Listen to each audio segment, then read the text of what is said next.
ఆ పేదవాడి ఆత్మగౌరవం,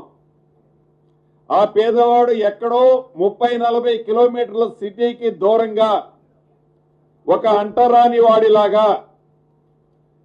కేవలం తను పని చేయటానికే ఉన్నాను అనే ఆలోచన ఆ పేద గుండెకి రావద్దు అని ఈ కోర్ ప్రాంతంలో గజము 2 లక్షల నుంచి 3 లక్షలు, సుమారు ఎకరము 100 నుంచి 250 కోట్లు విలువ చేసే భూముల్లో డబ్బు ముఖ్యం కాదు, పేదవాడికి కూడా కొన్ని కోరికలుంటాయి, పేదవాడికి కూడా ఈ కోరు ప్రాంతంలో నివసించాలనే ఆశ తప్పు కాదు, ప్రతిదీ డబ్బుతోనే విలువ కట్టొద్దు అని ఈ ఇందిరమ్మ ప్రభుత్వంలో, ఇందిరమ్మ ప్రభుత్వం అంటేనే పేదోడి ప్రభుత్వం,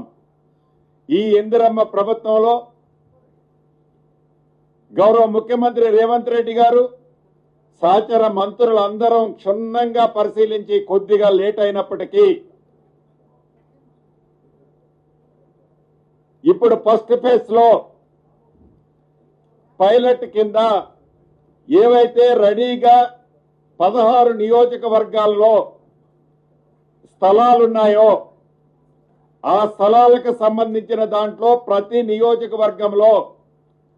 500 ఇళ్లని అపార్ట్మెంట్ రూపంలో కట్టి ప్రతి అపార్ట్మెంటు, ప్రతి ఫ్లాటు 525 చదరపు అడుగులు ఉండే విధంగా డిజైన్ చేసి ఈరోజు వాటికి సంబంధించిన అప్లికేషన్ విధి విధానాలని ఇప్పుడే సహచర మంత్రివర్యులు, సహచర గౌరవ శాసనసభ్యులు, శాసన మండలి సభ్యులు సమక్షంలో, మీ అందరి సమక్షంలో లాంఛనంగా దాన్ని ఓపెన్ చేసుకున్నాం, ప్రారంభించుకున్నాం. ఈ ప్రభుత్వం ఏర్పడిన తర్వాత ప్రత్యక్షంగా మేము చూసిన కొన్ని విషయాలు మీ దృష్టికి తేవాల్సిన అవసరం ఉంది. ఈ క్యూర్ ప్రాంతంలో నివసించే నిరుపేదలు పడుతున్న ఇబ్బందులు ప్రత్యక్షంగా ఏవైతే చూశామో వాటిని మీతో షేర్ చేయాల్సిన అవసరం ఉంది. ఇది విమర్శ కాదు, ఆనాటి ప్రభుత్వం యొక్క ఆలోచన విధానంలో చిన్న పొరపాట్ల వల్ల వారి ఆలోచనని సరిగ్గా పెట్టి ఉంటే ఆ కట్టిన కొద్దో గొప్ప ఇళ్లైనా కూడా నిజంగా నిరుపేదలకి ఉపయోగకరంగా ఉండేవి. అలా చెయ్యని కారణంగా ఏవైతే వారు కట్టాము డబుల్ బెడ్రూమ్ అని చెప్పే వాటిలలో ఎలక్షన్లకి కపుల్ ఆఫ్ మంత్స్ ముందు బెనిఫిషరీస్ ని ఫైనల్ చేస్తే సుమారు 21-22 వేల మంది బెనిఫిషరీస్ ని ఫైనల్ చేస్తే కేవలం 9-10 వేల మంది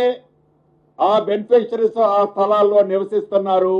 దానికి కారణం ఒక్కటే, వారిని అంటరానితనం వలననో లేకుంటే వారు ఈ కోరు ప్రాంతంలో నివసించొద్దని ఆనాటి ప్రభుత్వం యొక్క ఆలోచన వల్లనో వారందరినీ 30 నుంచి 35 కిలోమీటర్ల దూరంలో ప్రభుత్వ స్థలం ఆడ విశాలంగా ఉందని ఆడ కట్టి ఆడ ఇచ్చినప్పుడు అక్కడ నుంచి వారి జీవనోపాధి కోసం ప్రతిరోజు సిటీకి రాలేక వారు నివసించి పుట్టి పెరిగిన గడ్డ మీద వారికి ఉండే స్థానము లేదనే ఆలోచనతో ఏదైతే వారు ఎలకేషన్ ఇచ్చామని చెప్పుకునే ఇళ్లు కూడా పత్రాలైతే తీసుకున్నారు, కానీ ఎవరు కూడా అక్కడ నివసించటం లేదనేది స్పష్టంగా నాతో సహా నేను వెళ్ళి ప్రత్యక్షంగా చూశాను. అక్కడ ఉండి వారు చెప్పేది యథార్థంగా నేను విన్నాను.